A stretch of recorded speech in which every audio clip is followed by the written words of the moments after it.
Director of Public Works. Appreciate you viewing this. And this is our report about the City of Missoula wastewater facilities. There are two segments to the wastewater facilities that serve the City of Missoula. The most critical portion is our treatment. This is what our treatment plant's part of, and performs that critical mode of treating our water before we discharge it into the Clark Fork River. And then another important aspect is actually collecting the wastewater. This is where the pipes are next to the houses, and then they run down to larger pipes and then carry it to the treatment plant. So I want to talk basically about both of these areas. I want to talk actually about the background and not only about treatment, but also about the history, how the City of Missoula area got into performing treatment of its wastewaters, and then also talk about what is the current status now of our treatment system. Also, in regards to the collection, the same areas. I want to talk about the history, how we began collecting the extensions of our neighborhood and trunk line systems that collect the wastewater, and then also what's the current status of that collection system. So let's first talk about treatment and the history.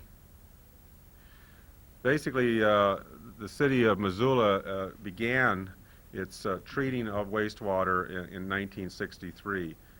Prior to that, we were reliant on either discharging our waste directly into the river or using septic systems. At that time, we were treating 5.0 million gallons per day. And in 1977, we did upgrade our system to what we call secondary treatment, and also expanded our capacity.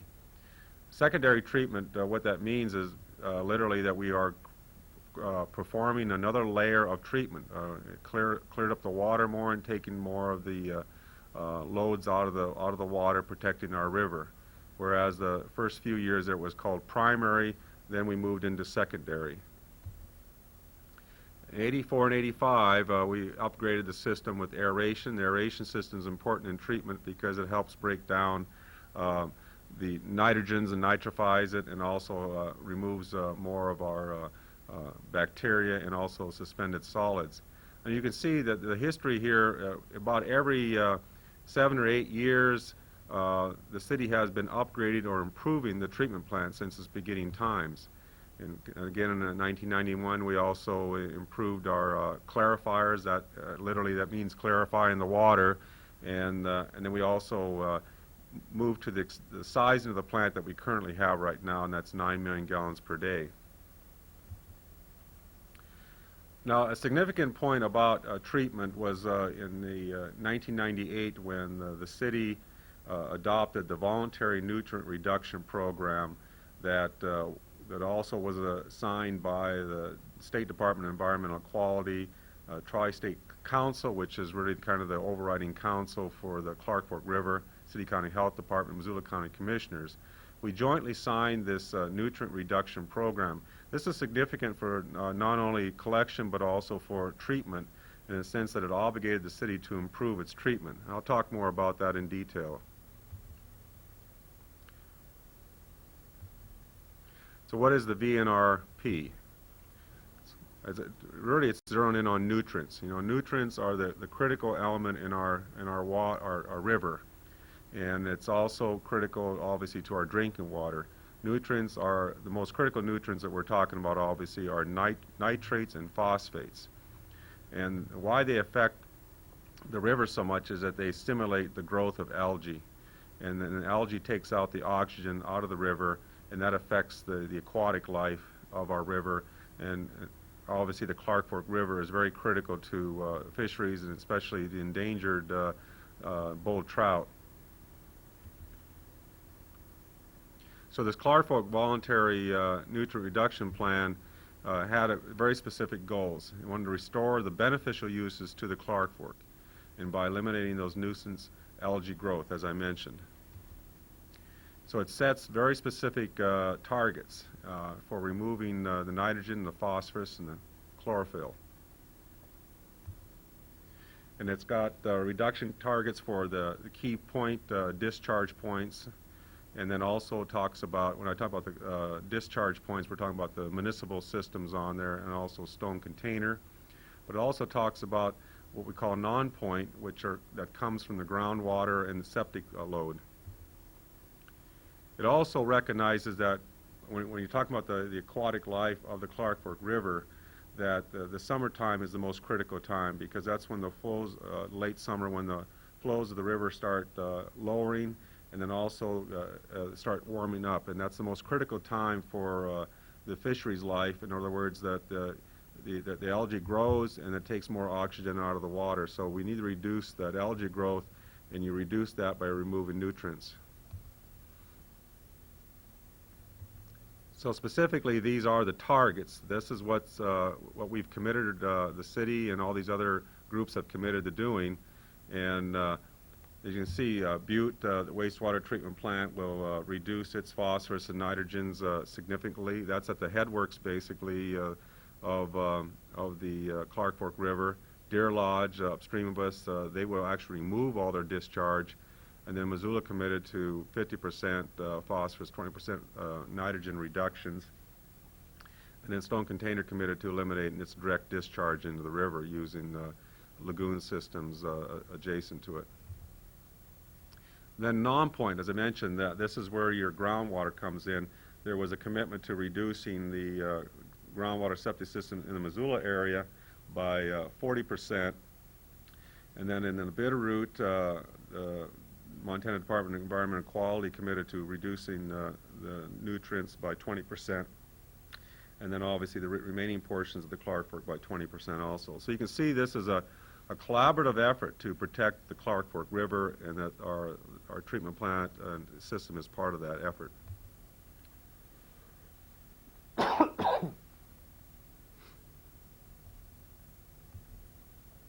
So specifically, what's our commitment in Missoula? We're talking about, we've agreed to reduce the phosphorus by 50% and agreed to reduce nitrogen by 20%. Now, you'll see in later presentations where I actually talk about the treatment plant, our ability to reduce, we'll actually be able to reduce the nitrogen by 50% with our current treatment plant that we are in process of constructing.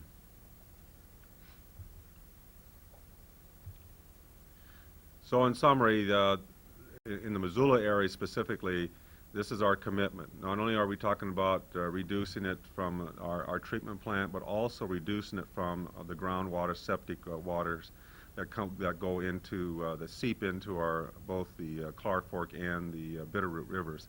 So there's a dual commitment, and both of these, basically the treatment plant obviously is very specific to that, but when you're talking about the Missoula area or the non-point sources, what the collection system becomes very critical here, because what we're talking about here is reducing septic discharge into their groundwater, and the way you do that is to extend the collection system and remove the septic discharge into the groundwater.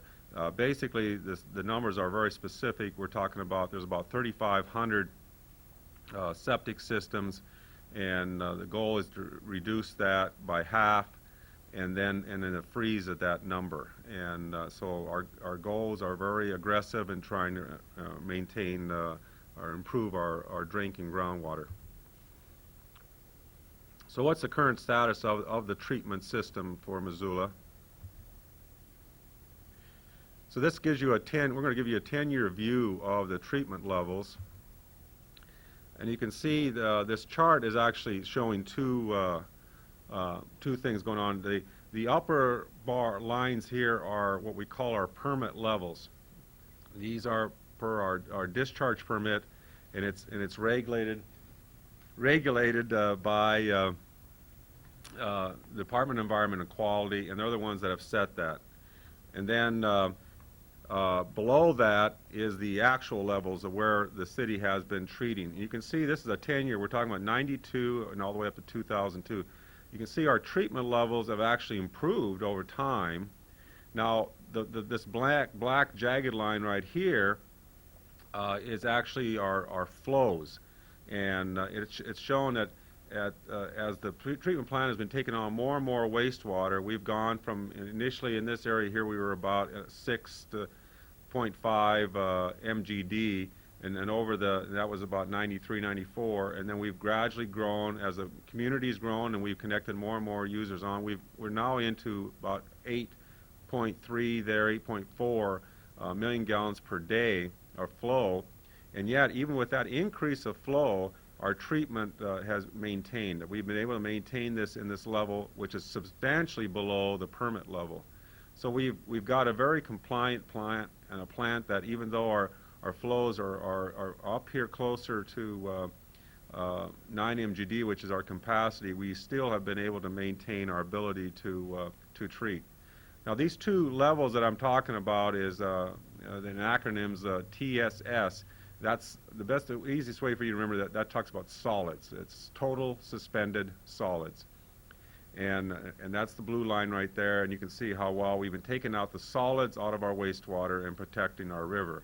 And then the other line talks about oxygen, biological or biochemical oxygen demand, BOD, and that's just a measure of what's the impact of our wastewater on the river. And again, here's the permit level up here about 25, and we've been operating about 5. So you can see that we have been a very exemplary performing plant and have been way below the permit levels protecting our river. Now we've just begun our expansion and upgrade project, and this will continue for a couple years. And this is tied directly to what I was just talking about, the VNRP. And it's a significant step forward for the whole valley in protecting the Clark Fork River.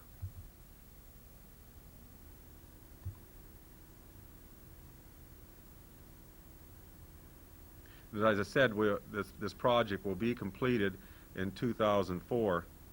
Now, what you're seeing here is this is the existing plant right here, and what's going to be happening is that these type of clarifiers that you see here, we're going to be expanding those over here, and then there'll be some other more of these type of cells put over here. So the plant is going to get larger, and our ability to treat will be expanded.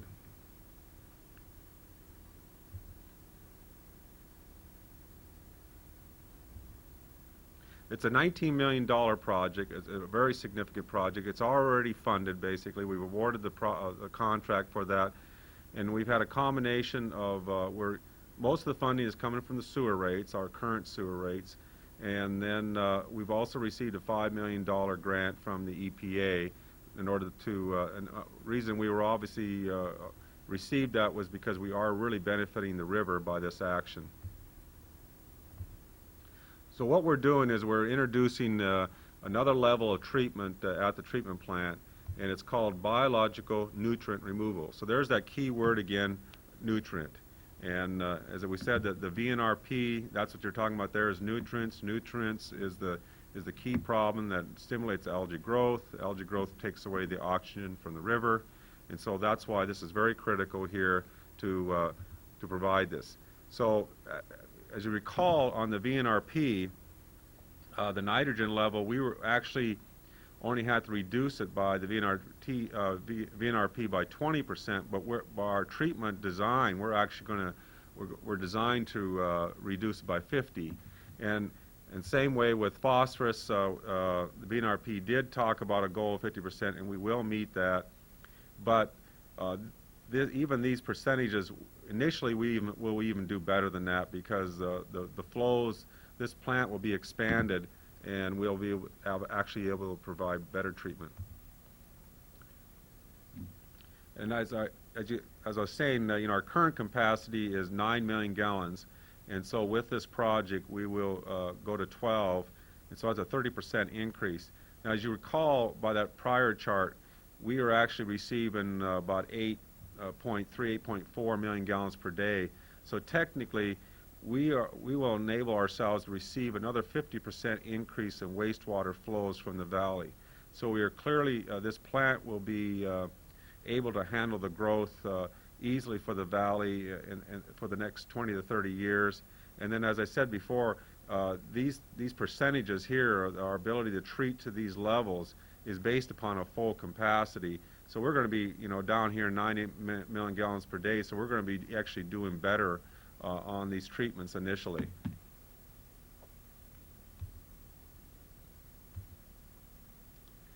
So as I said, we're currently receiving 8.2, 8.34 million gallons per day, and then with this expansion, we will be jumping to 12 million gallons per day.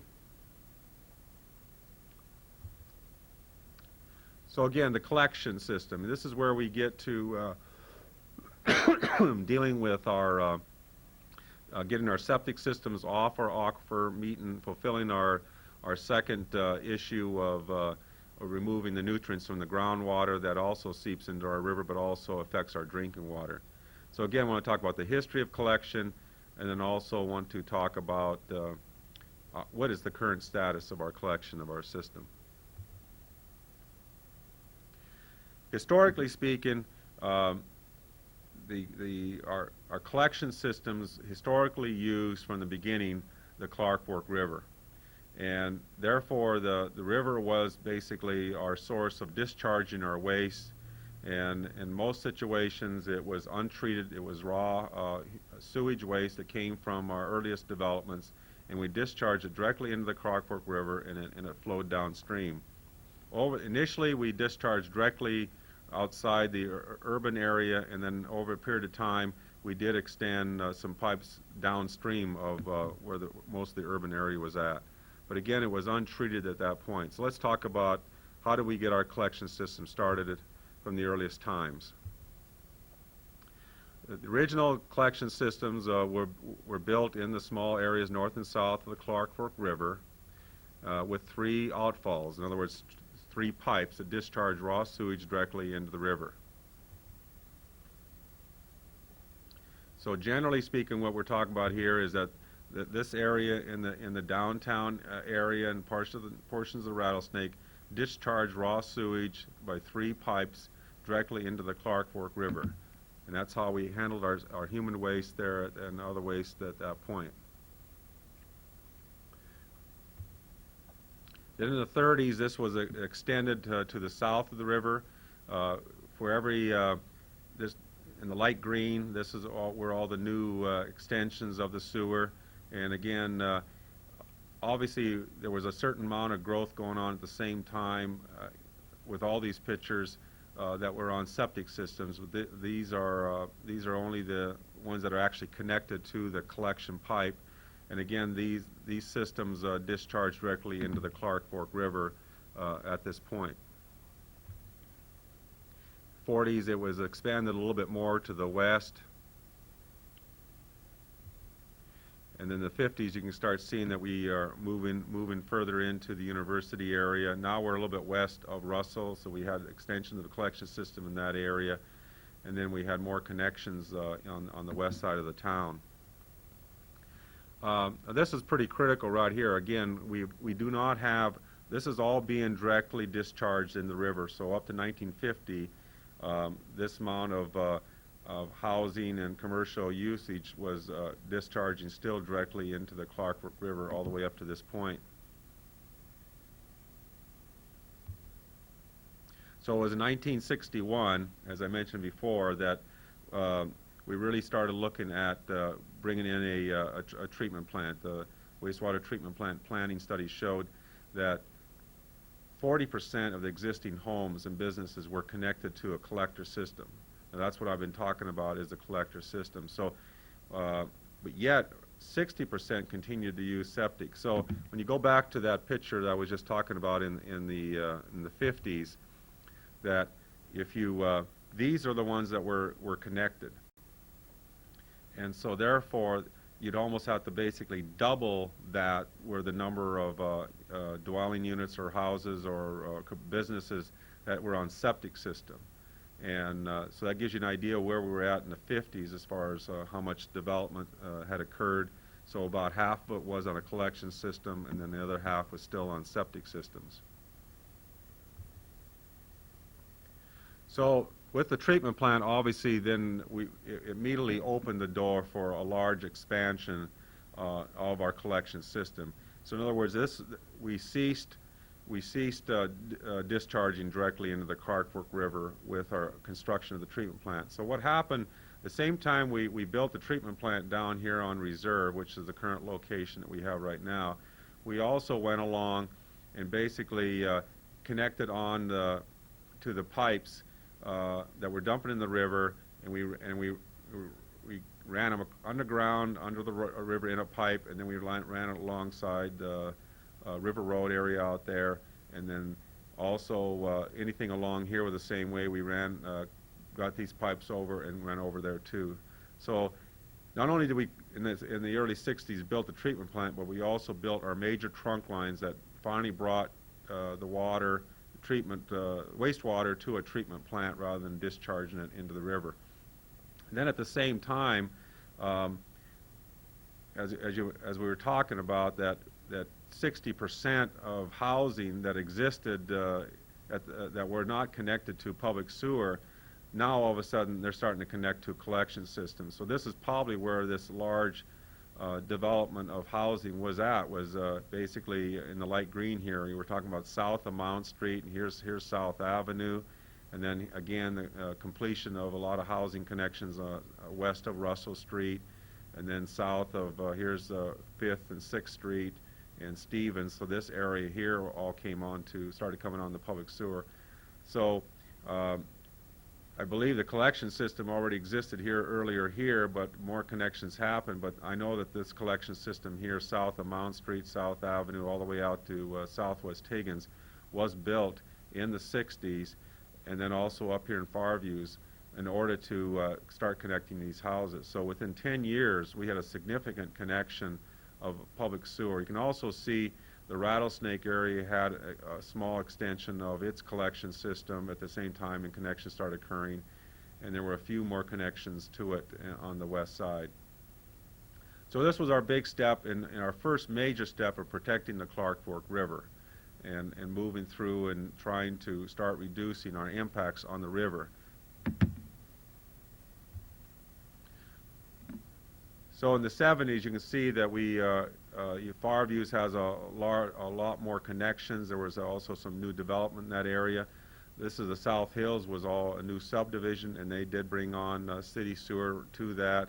And then you can see some of the edges around here near Brook South Russell, that these areas were coming on public sewer, some of the business area in that area.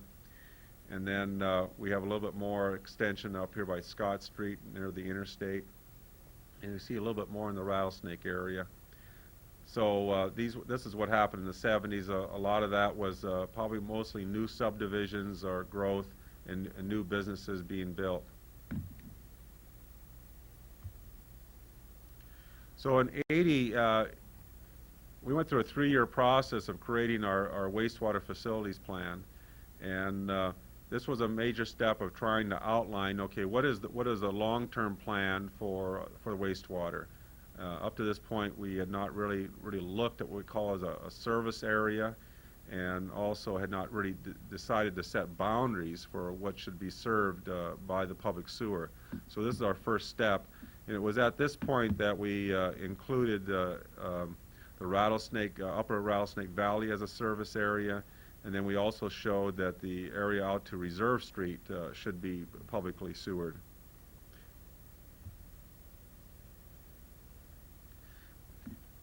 In 1988, this is when we started really recognizing the importance of our drinking water, our source aquifer, our underground water. I mean, you think about it, in the 60s, in the 50s, we gained a lot of knowledge about the river. But then all of a sudden it was when we became more dependent on our aquifer for drinking water and also lost the use of the Rattlesnake Creek for drinking water, then the sole source aquifer became our critical dependence on the drinking water. It was very important to designate that in order to start protecting it. So additionally, in the 80s, you can see that there was more connections in the Reserve Street area, just a little bit on the edges.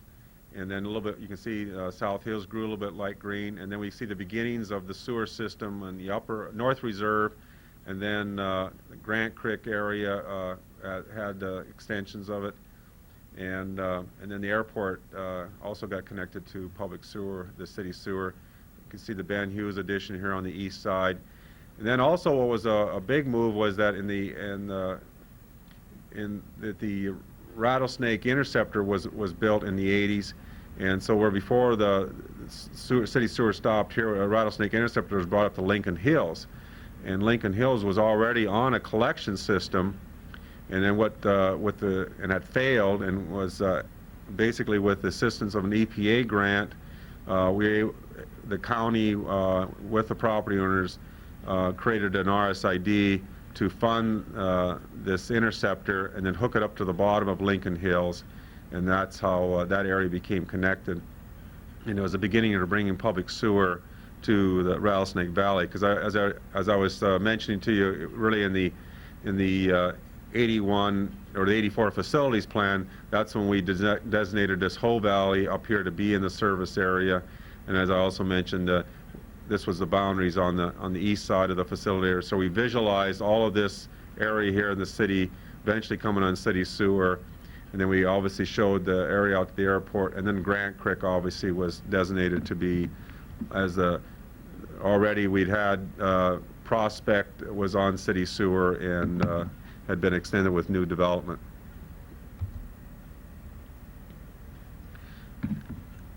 So in '88 you had the sole source aquifer being designation, but the next step was really to create a protection of that, and that's when the commissioners and the city council formed the water quality district, and obviously the basis of that was had to have an administrative and also authoritative body in order to protect our sole source aquifer, our drinking water. So here we are 10 years after the first facilities plan. We updated it. It went through a 5-year process to update the next facilities plan. And this plan basically expanded our service area again. And this is where basically with looking at growth and looking at the needs, it was visualized that the service area would go all the way out to the Bitterroot River, and also go all the way out Mount Mullen Road area to Elmar. So it was expanded extensively to the west, and in order to provide protection to our aquifer and also to the Clark Fork River.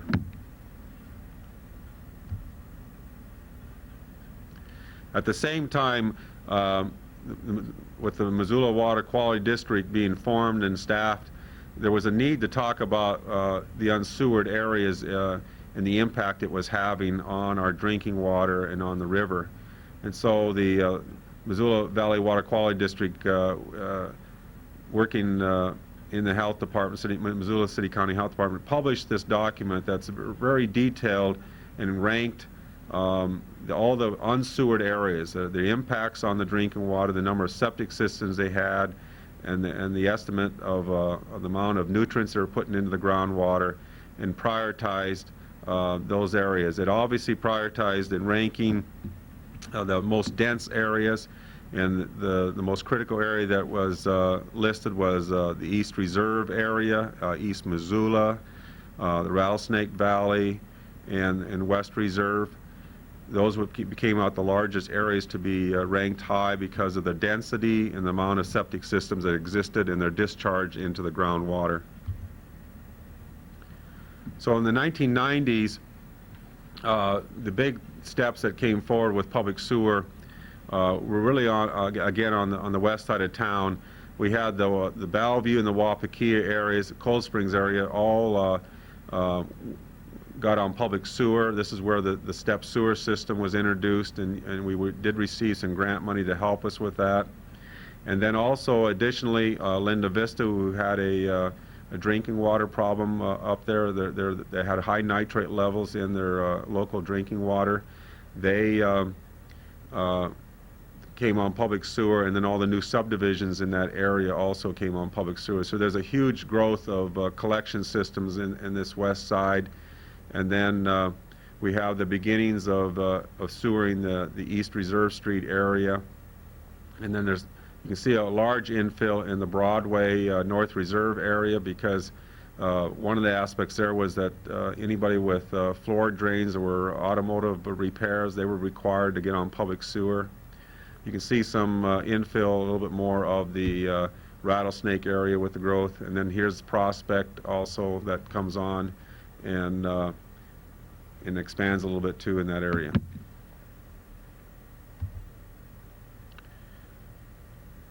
So again, this represents the full connections. You can see that there's been a huge advancement when you compare this with where we were at in the 50s.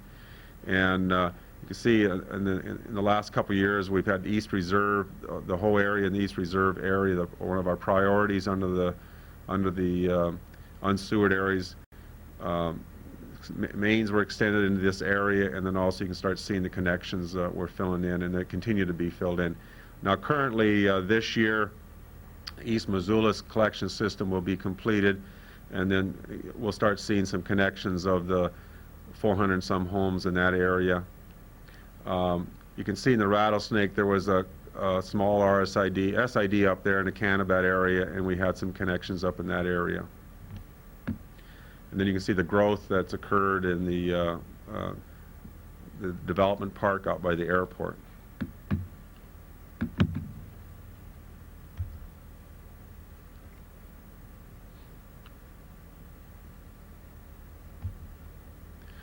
So the collection system, what is its current status?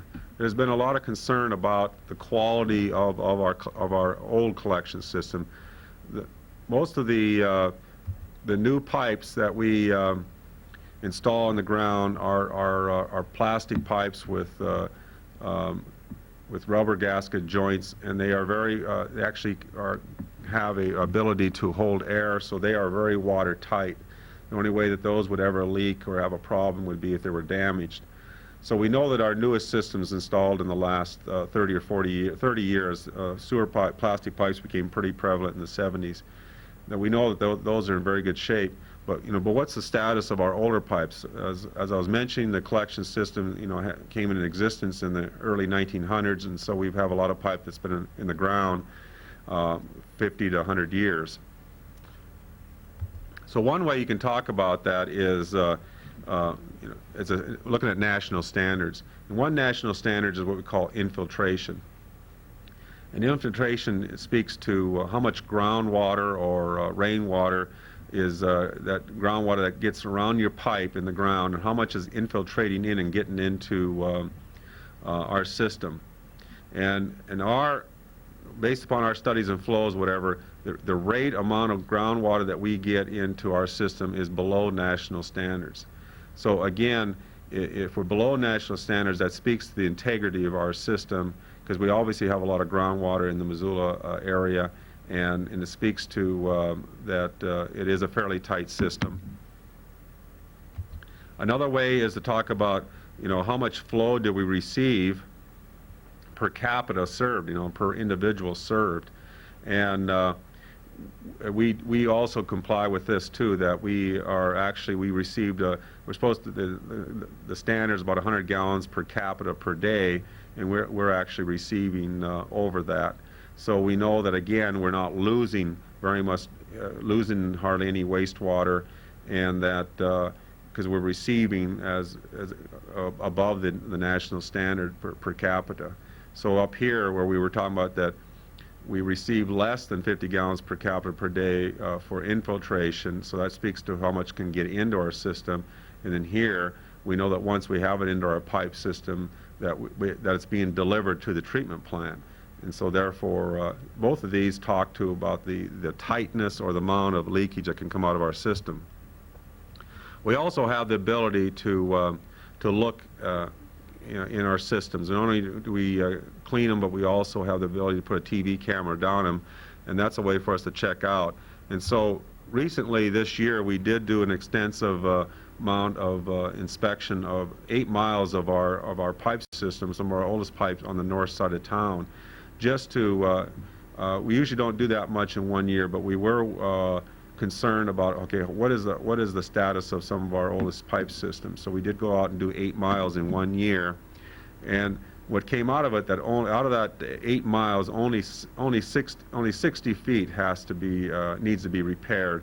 And when I'm talking about that, this is not crushed or blocked pipe, but it has some cracks in it, and so we want to repair those. These are at multiple locations, and so this represents that only 0.15% of our pipe system needed to be repaired. And so this again speaks to the quality of the rest of our system, that if we go out and TV that much and we only show that much, it shows how good our system is. So what is the maintenance? What do we do routinely with our collection system? You've probably seen these trucks around, these big trucks that sit over the manholes, and this is what they call hydro cleaning. We call them laywise jet trucks. And what this is a large hose, and it works under high pressure, and it shoots water out of the end of that hose and goes down the sewer line. So this will go underground, and then whichever direction they're going, and it's basically cleaning it. And we do that every 2 years. We go through our total 240 miles of our system. And so this is a fairly critical thing. Not only are we cleaning it, but it also gives us an opportunity to check how well our pipes are doing, because if they start bringing out a lot of gravel or rocks out of the pipe, then that's a sign to us that maybe we've got a problem with the pipe, or if it gets hung up in there, and then we can go in and actually TV it. So every 2 years we are looking, basically we are entering these pipe systems and taking a look at it. So it gives us a pretty good idea about what's going on. So as we're going through these pipes every 2 years, then we obviously respond with some repair work. And in the last 8 years, over 1 mile replaced at about over 150 locations. And this is in response to TV in it and looking for these issues, or if we start having a problem, or we discover it when we're cleaning it, then we respond to those. And obviously, if you have a problem pipe, if it's blocked or if it's crushed, then you're blocking up the sewage, and somebody has a blockage, then we know at the city that we need to get out there and replace it, because the public are calling and we're backing up sewage into their basements. Large diameter pipe obviously carries the largest load, and so those are most critical. And so we have done a lot of TV inspection of those, and we've also replaced over 8 miles as a result of it. And one element of that is that our large diameter pipe, we have TV'd it, and we look for how bad the pipe is, and most of them are in very good shape. And the 8 miles that we did replace, a lot of it had to do with capacity. When we installed the Rattlesnake interceptor in the 80s, we also wanted to increase the size of it down Broadway, and we'll continue to upgrade that even in the next couple of years. So we do get a lot of questions about the wastewater system, and these are kind of the couple of most recent ones we're getting about, how are we in compliance with federal and state environmental review requirements in regards to our system. In other words, the terms for them are NEPA, that's the National Environmental Protection Act, and then Montana, MEPA, Environmental Protection. Both the 84 and the 99 wastewater facilities plan completed environmental reviews in accordance with the federal and state regulations. And both plans were approved by the state and EPA officials. Any project area, any projects that we do have, they're also included in these plans. And currently, right now, we are considering expansion of our collection system in the Mullen Road area to the west of Reserve, and then also the rest of the Rattlesnake Valley, that the 500 properties left unsewered up there. And then we'll also be expanding this into west of Reserve Street, down 3rd Street. All of these areas are within these facilities plan, and then had environmental review and have been signed off by both federal and state officials. And again, there are rumors about the ability of the treatment plant for this growth. Missoula is obviously, and we're also connecting a lot of existing housing and businesses. So what's the status of the plant capacity? And as I mentioned, the current plant, we can treat 9 million gallons, and as I was showing you on the chart, we're about at 8.2. I think we're actually probably closer to 8.4, or in the 90% of its available capacity. But with our expansion of our plant, that we're into right now, which will be done in a couple of years, we're going to go to improvements that will expand its capacity to 12 million gallons, as well as upgrade treatment to the next level, as we call it, advanced secondary treatment. That's the nutrient removal. And then these improvements will be done in November of 2004, and that's the project I was talking about, the $19 million project. That's going to take 2 years to do that. And so the end result of that is that we will have this capacity basically almost increased by 50% over our current flows, and this will carry us into the next 20 or 30 years of capacity, along with better treatment. So thank you.